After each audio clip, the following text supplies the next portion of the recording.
परमाणु द्रव्यमान निकालना है। तो परमाणु द्रव्यमान निकालने के लिए, परमाणु द्रव्यमान निकालने के लिए इसको अंग्रेजी में बोलते हैं एटॉमिक मास। क्या बोलते हैं? एटॉमिक मास, है ना। एटॉमिक मास निकालने के लिए हमें किसकी आवश्यकता पड़ती है? एटॉमिक नंबर की। किसकी? Atomic number. अगर आपको मास निकालना है बाबू, तो एटॉमिक नंबर आपको पता होना चाहिए। अगर एटॉमिक नंबर पता नहीं रहेगा, मास नहीं निकाल पाएंगे, ठीक है। अब एटॉमिक नंबर अनिवार्य होना चाहिए। अगर ये एटॉमिक नंबर इवन आएगा, क्या आएगा? इवन, तो हमारा फार्मूला जो लगने वाला 2 into n लगेगा। यदि यही हमारा एटॉमिक नंबर ऑड नंबर में आता है, ऑड का मतलब विषम होता है, क्या होता है? विषम। और इवन का मतलब क्या होता है? सम होता है। तो जब विषम में आता है तो वहाँ पर 2n + 1 का फार्मूला काम करता है। बात समझ में आ रहा है? प्रमाण द्रव्यमान निकालने के लिए प्रमाण क्रमांक बहुत होना अनिवार्य है। प्रमाण क्रमांक यदि सम संख्या होगा तो उसके लिए फार्मूला ये लगेगा, यदि विषम संख्या होगा तो उसके लिए फार्मूला ये लगाते हैं, ठीक है। आइए एक एग्जांपल लेके चलते हैं हम लोग। इसके थ्रू एक एग्जांपल के थ्रू समझाने की कोशिश करते हैं, देखिएगा। यहाँ पे एग्जांपल लेते हैं किसका?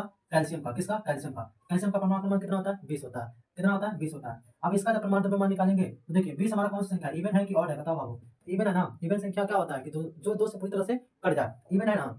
इवन संख्या है, इसलिए इसके लिए कौन सा फार्मूला लगाएंगे? ये वाला लगाएंगे, 2 into n वाला। तो जहाँ पे आप कहेंगे n क्या होता है, तो n का मतलब ये परमाणु क्रमांक है। n हमारा क्या है? एटॉमिक नंबर ही है बाबू। क्या है? एटॉमिक नंबर ही है और कुछ नहीं है। अब एटॉमिक नंबर हमारा इवन में आ गया तो रखेंगे सर 2 into n की जगह पे 20। तो इसका जब एटॉमिक मास देखेंगे तो कितना हो जाएगा? 40 हो जाएगा। कैल्शियम का एटॉमिक मास कितना हो जाएगा? 40 हो जाएगा, ठीक है। ऐसे ऐसे आपके पास और सारे एग्जांपल आएंगे, इसको नोट कर लीजिए, फिर आगे बढ़ते हैं, ठीक है। चलिए एक और एग्जांपल देता हूँ, एक और एग्जांपल देता हूँ। देखिए यहाँ पे अगर हम लेते हैं किसका, यहाँ पे अगर हम लेते हैं ऑक्सीजन का। किसका? ऑक्सीजन का। ऑक्सीजन का परमाणु क्रमांक कितना होता है? 8 होता है। कितना होता है? 8 होता है। 8 हमारा सम संख्या की विषम संख्या है? सम संख्या है। तो कौन सा फार्मूला लगाएंगे? 2 into n वाला। 2 into n से n की जगह पे यही परमाणु क्रमांक रखा रहता है। n की जगह पे कौन रखा रहता है? परमाणु क्रमांक। 2 into 8, तो इसका वैल्यू कितना हो जाएगा? 16। 16 आंसर इसका आ जाएगा बाबू। बात समझ में आ गई कि नहीं आ गया? आ गया ना। चलिए एक और विषम संख्या की बात करते हैं। एल्युमिनियम कितने नंबर पर आता है? 13 नंबर पे। बताओ 13 नंबर विषम संख्या है कि सम संख्या है? इवन है या ऑड है? ऑड है ना। ऑड के लिए कौन सा फार्मूला लगाएंगे? 2n + 1 लगाएंगे। कौन सा लगाएंगे? 2n + 1 लगाएंगे। अब यहाँ पे 2 into n की जगह पे क्या लिख देंगे? 13 + 1 बराबर 13 से 26 है 27 यू आ जाएगा। यानी कि एल्युमिनियम का जो वैल्यू आ जाएगा इतना आ जाएगा, ठीक है।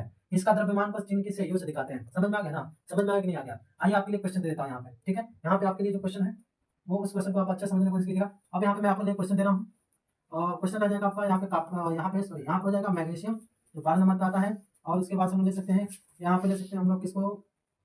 क्लोरीन का जो 17 नंबर पे आता है, नाइट्रोजन का जो 7 नंबर पे आता है, etc। ये सब का आप मास निकाल के कमेंट बॉक्स में जरूर। परमाणु द्रव्यमान निकालना है। तो परमाणु द्रव्यमान निकालने के लिए, परमाणु द्रव्यमान निकालने के लिए इसको अंग्रेजी में बोलते हैं एटॉमिक मास। क्या बोलते हैं? एटॉमिक मास, है ना। एटॉमिक मास निकालने के लिए हमें किसकी आवश्यकता पड़ती है? एटॉमिक नंबर की। किसकी? Atomic number. अगर आपको मास निकालना है बाबू, तो एटॉमिक नंबर आपको पता होना चाहिए। अगर एटॉमिक नंबर पता नहीं रहेगा, मास नहीं निकाल पाएंगे, ठीक है।